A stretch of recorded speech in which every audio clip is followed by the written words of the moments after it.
Haresh, welcome back. How are you? I'm doing great, Mukund. Thank you so much for having me back. It's always fun to Absolutely. talk to you about what's happening in the tech world. Absolutely. How's Michigan? There's a heat wave currently. The temperature is almost 95, 98 Fahrenheit, which is very unusual in Michigan. So quite of a challenge. And every winter, me and my wife talk about moving out of Michigan because it's too cold. But then when we are into 90s now, we are thinking that possibly Michigan might be a better option long term. Yeah, I know a lot of my friends, and Kartik, I'm going to say hi to you as well. Welcome aboard. But I was going to say a lot of my friends always think about this snowbird option. I don't know if you've heard of that. Yeah, yeah. Canadians talk about it, right? They go down south during the cold. But I have a few cousins and a few relatives that live south. When I say south, is south of the US, Texas, Austin, and places like that. And Phoenix, they do not want to live there for a long time. They're all trying to move because they think this global warming or whatever we call it these days, they're like, oh, maybe we should go to the Arctic and stay over there. In fact, the theory in Michigan is that Michigan long-term perspective is going to be good because anyways, because of the global warming, temperatures are kind of becoming warmer, and the snow has also reduced over the last few years. Eh, Plus, the plus point is Michigan being a state of lakes, right? Every 10 mile there is a lake. So Yeah, water is going to be the next crisis, and Michigan won't have that problem to face. So the same thing we say about Seattle. But Karthik, it's good to have you on board. Give us a 2 minute background. Most of the listeners have learned about Harish's background. Give us a 2 minute background, and I'll get to the topic of the day. It's good to have you here, by the way. Thank you so much for inviting me here, Mukun. Lovely to be here. Quick introduction about myself. My name is Kartik Sama. I'm the managing director at Atsky. I manage a very small team. We are a very aspirational small team that has been focusing in the cloud area for the past 4 years. On my personal front, my career has spanned across working with companies like Accenture in the past, and now I'm working out of my company at Sky, helping clients achieve their success in the cloud. That's what we focus in. Excellent. So we're going to talk about cloud and AI in this podcast. Let me Yes. first start by why don't you give us a 3 to 5 minute on just when we started with the cloud 2008, 6, depending on how we want to look at it, all the way to now. Yeah. Even cloud has gone through multiple iterations. Initially, it was just compute, networking, and storage. Then it became services on top of that. Yeah. Now, with Lambda and Edge and compute services, you can pretty much not have a machine and you can do, for example, I use Replit a lot to build apps and to build products. Literally, you can click a button and deploy. There's literally no code to write. 100% of my code sometimes is written by AI. How Yeah. has the cloud evolved? Talk to me about the evolution of the cloud. What is going on? I would assume right now, almost everybody who needs to be on the cloud is on the cloud. Is that right? Is that wrong? Are there still people migrating apps to the cloud? How's that going? Or how's the hybrid thing going? Talk about those. Yeah, definitely. I think it's a very wide topic. Yeah, 15-minute, 30-minute conversation will not cover it. But I think the good part is that as you said, it started quite early. The cloud boom happened, and with it, what it got was there were certain blind spots that it got with it, right? The transition was fast, integration was relatively smoother. There were quick gaps that started emerging, not just in terms of execution, but also governance and optimization. And the system scaled and visibly shrank, cost, transparency, version control, so many things, that add to the complexity of the workload, deduplication of the workloads. Started becoming the pain points over the years. Yeah. So this started from the cloud boom, creating some blind spots. And now over the period, I think where we are heading into is a cloud strategy 2.0, I would call it. We're being powered by generative and conversational AI. We are entering a new phase where cloud is not just becoming a platform for apps, but a canvas for AI native thinking. As you said, right? Copilot, just give me a code. I want to deploy it in Lambda. Everything is done for you uh, through AI. And yeah, so and companies also are very interested in identifying use cases where AI can fit in their landscape. So not just creating bots for executing tasks, but also optimizing some of their processes, modernizing their processes. Handover of those processes are some of the goals that clients have and bring to the table. Some being achievable, some still not achievable, but yet to be identified, I would call them. Yeah. But overall, I think the overall embedding generative AI into the story is to build be intelligent platforms, intelligent products, and this is where I think this is where the whole game is heading towards. Uh, and your conversational AI eventually, which backs it up and saying, tell me from a technology standpoint, tell me which bugs are sitting there, which APIs are creating most problem, where am I having Hmm. most of the cost. These are the thoughts where the cloud strategy 2.0 would shape up the future of the cloud. I would say, yeah. And of Haresh, sorry, go ahead. yeah, yeah. I was just handing it over into Harish because Harish can also talk about the future of cloud and how he see it from beyond infrastructure. Haresh, I was going to ask you, the first 10 years was just come to the cloud, please come to the cloud. I was at Microsoft, I was at Amazon, so I remember that. And then the next phase was, okay, hybrid applications, move your old applications which are in your data center, move them to the cloud. So there was a lot of migrations. Then it was like build cloud native applications. So now we're doing that, or a lot of people have done that as well. If you look at the enterprise landscape and their adoption of cloud and where they are, then we went through 2022 to 2024, we went through this optimization phase, right? Everybody wanted cloud optimization. Don't spend too much money, optimize. Maybe not don't spend too much, they're like optimize it because we are spending too much money. What do you think will drive 2025 to 2030? What's AI seems to be a big thing, but on the cloud itself, what are the projects at the high level that are getting the most visibility and funding? Sure, Mukund. So before I jump into answering that, just a quick introduction in that Tricentric and Atsky kind of strategic partners and offering cloud advisory services to our customers. So coming from that space, what my observation is that customers, enterprise customers, you can bucket them into two categories. Hmm. One, who have already moved on to cloud, seen some success, I would say. And then there are still customers out there who may still be thinking about cloud because often the security comes up like, oh, is it safe? Can I do it? Obviously, the percentage would have shifted. You would have a small percentage of customers who still haven't moved to cloud.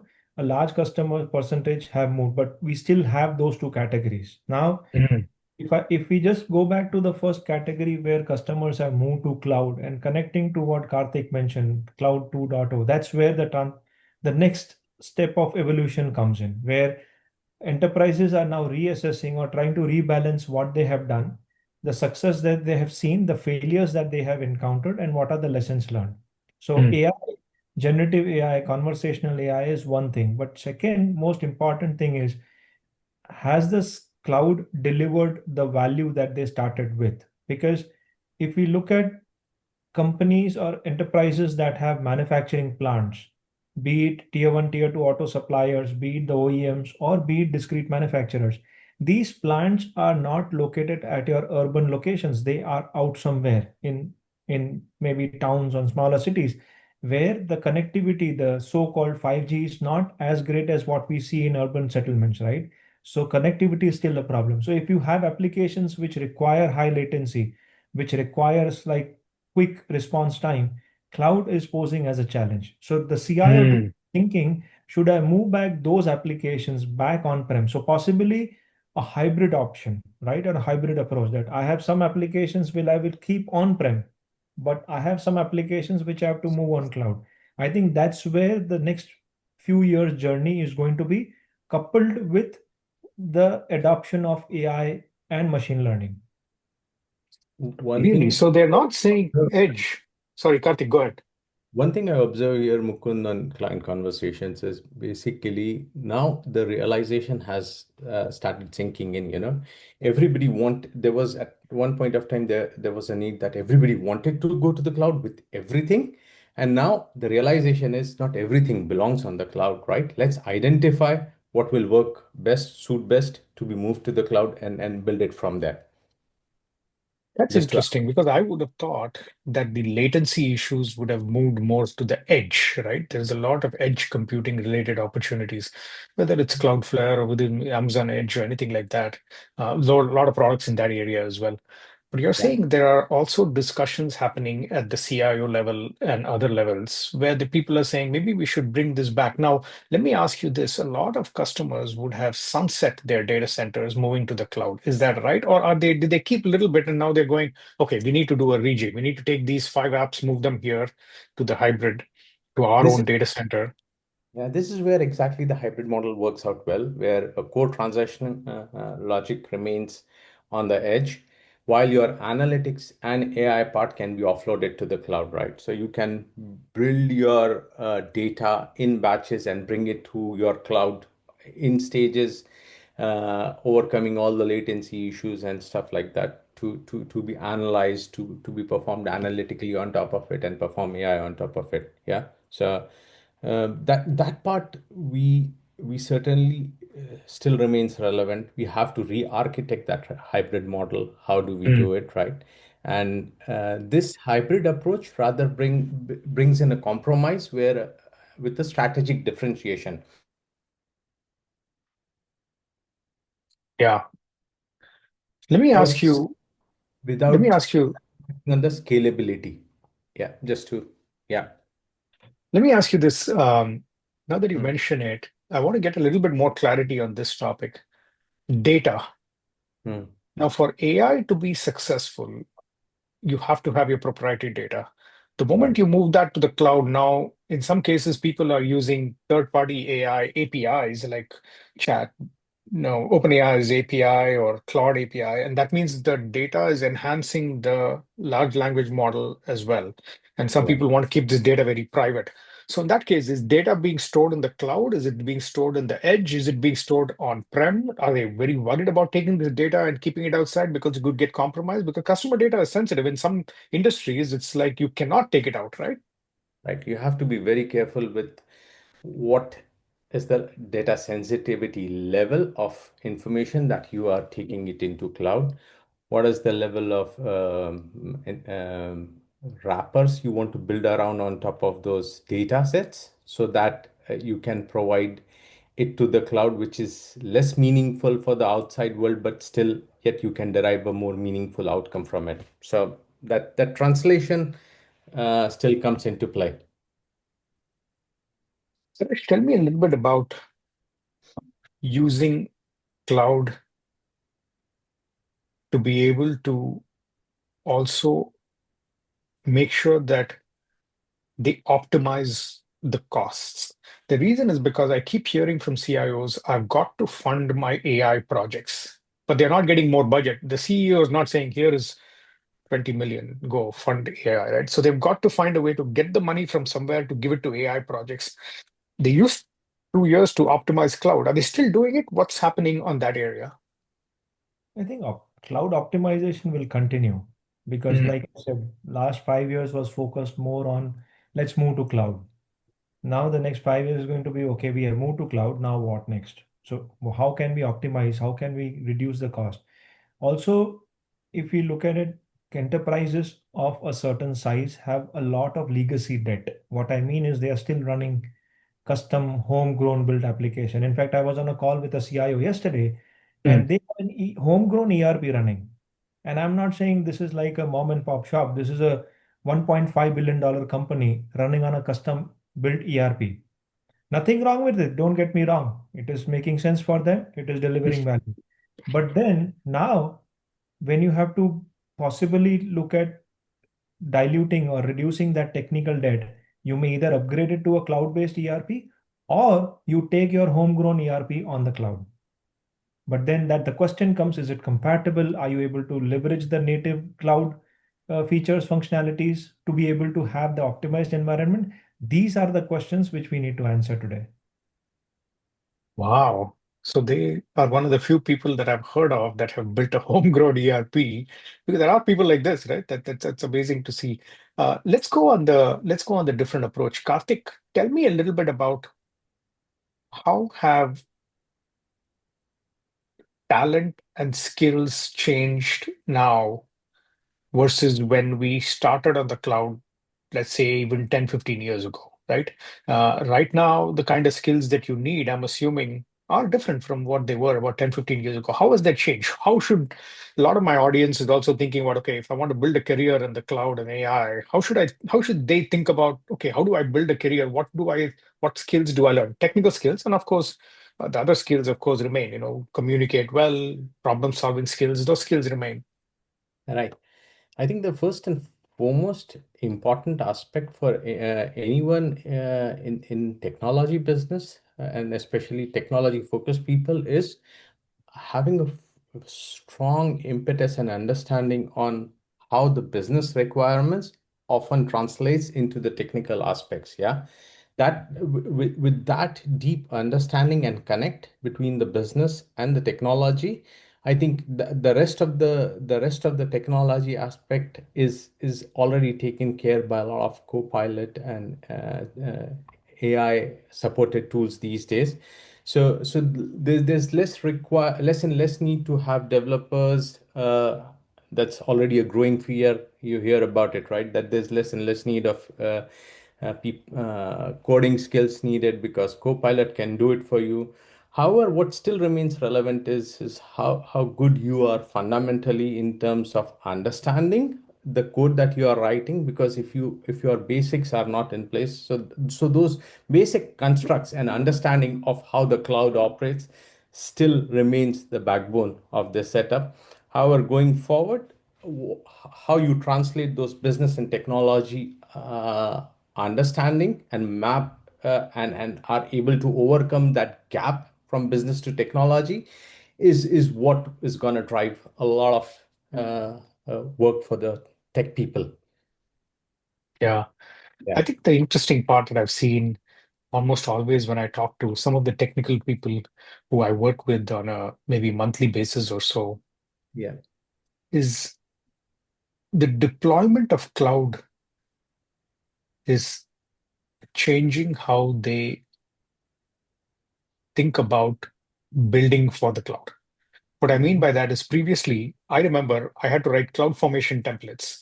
So cloud formation templates for the people that are the audience that don't know are essentially infrastructure as code. You will say, I want yeah, to provision this kind of uh, compute, I want to provision this much storage, etc. You describe that and you put it out. So it becomes easy for you not to have to go and manually do it. You can do it with code. mhm. But now AI is writing cloud formation templates. Yeah, That means you not only don't need to code, you also don't need to describe how you want it deployed, absolutely. You need right? to describe and you need to articulate it properly so that there is because a wrong input is a wrong output eventually. Uh, Harish, tell me a little bit about some of the customers. I tend to work with mostly coastal customers, West Coast and East Coast, finance tech, that's about it. But when you look at the Midwest and a lot of the customers in manufacturing and in other industries, they have a little bit of a different approach to AI. Are they worried about it and about cloud? They are lot obviously I'm assuming they're a lot more comfortable with cloud now, having been there for a long time. Yes. But are they approaching the adoption of AI the similar way they did with cloud, and how do those things differ? So Midwest, as you know, is typically core manufacturing, right? That the heartbeat, the heartland of the country. Lot of Obviously, I come from Michigan, which is the auto kind of a global auto headquarters of the world. Obviously, there are theories that that is changing, but that's for a separate conversation. But predominantly discrete manufacturers, tier one, tier two auto suppliers. And when we talk about this group of companies, they are a little behind in terms of tech adoption as compared to BFSI company, as compared to a consumer goods company. But having said that, today's CIO is basically challenged with the same thing that like you said, the CEO is not writing them a check that, hey, do this experiment with AI. So they are trying to find those areas which can become a you know, financing kind of an option where you are able to reduce some cost, you are able to deliver some operational efficiency, and that helps you give that money and flows it back into the system. That's what the CEO of today is also interested in. But there is definitely a lot of traction happening on AI. Mm, Everybody wants to do it, but the question is, again, like we discussed during the last podcast, what and where do we apply that? Meaning, which yeah. has the more, bang for money for me? Last question, just to be able to wrap things up. If you guys both had to think about one or two things that would be, let's say we talked on a podcast a year from now, in Hmm. June of 2026, what would you think would surprise you the most? And what would you think would make you go, yeah, that's kind of expected?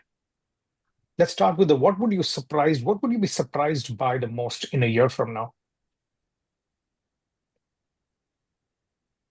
Karthik, you want to go first? You're my partner in crime on cloud. Yes. It's a tricky question. What would I be surprised most is the fact that the cloud adoption rate goes down. If that happens, I'll be surprised. Cloud is here to stay, basically. There is a quite crisis that's going on at the moment, and based on more recent conversations, I would call it, the FinOps area, which is the quiet Correct. crisis. Yeah. And we have to have a structured FinOps framework in place to manage that area well. Um, for enterprises, for our customer, we are trying to do that very relentlessly, but in a sense, it's imperative. That answers probably your first question. The second question was, what won't surprise? Is that right, Yeah, Mukul? yeah, What won't surprise is if AI doesn't scale any further. Yeah. If yeah. Yeah, Harish? it's here to stay. So what will not surprise me is the adoption of AI that happens into every function. Mm. It's given. Is given. It's given every function. When I say function, supply chain, purchase, sales, finance, everywhere, manufacturing. So that won't surprise me at all. What will really surprise me is that we need to be, I mean, I would like the CIOs and the CEOs to be more experimental in nature when it comes to AI. Unless we do that, we won't be able to deliver value from an AI ML perspective. Plus also is that uh, we need to have the rules of the game decided early on. What I mean is the point that you touched upon, Mukund, in terms of data, what can be exposed, what cannot be. So unless we have that clarity in mind, it is going to be very difficult later on to build that compartment of firewall or compartment of data that you would want to use. So you have to do that as step zero, in my opinion. Awesome. Thank you guys both very, very much. This was good. Good start. I'm sure we'll come back and have a conversation again. But this was a good first step. Thank you, Mukund. Have a Good. great rest of the week. Thanks, Karthik. Thank you, guys. Have a nice day.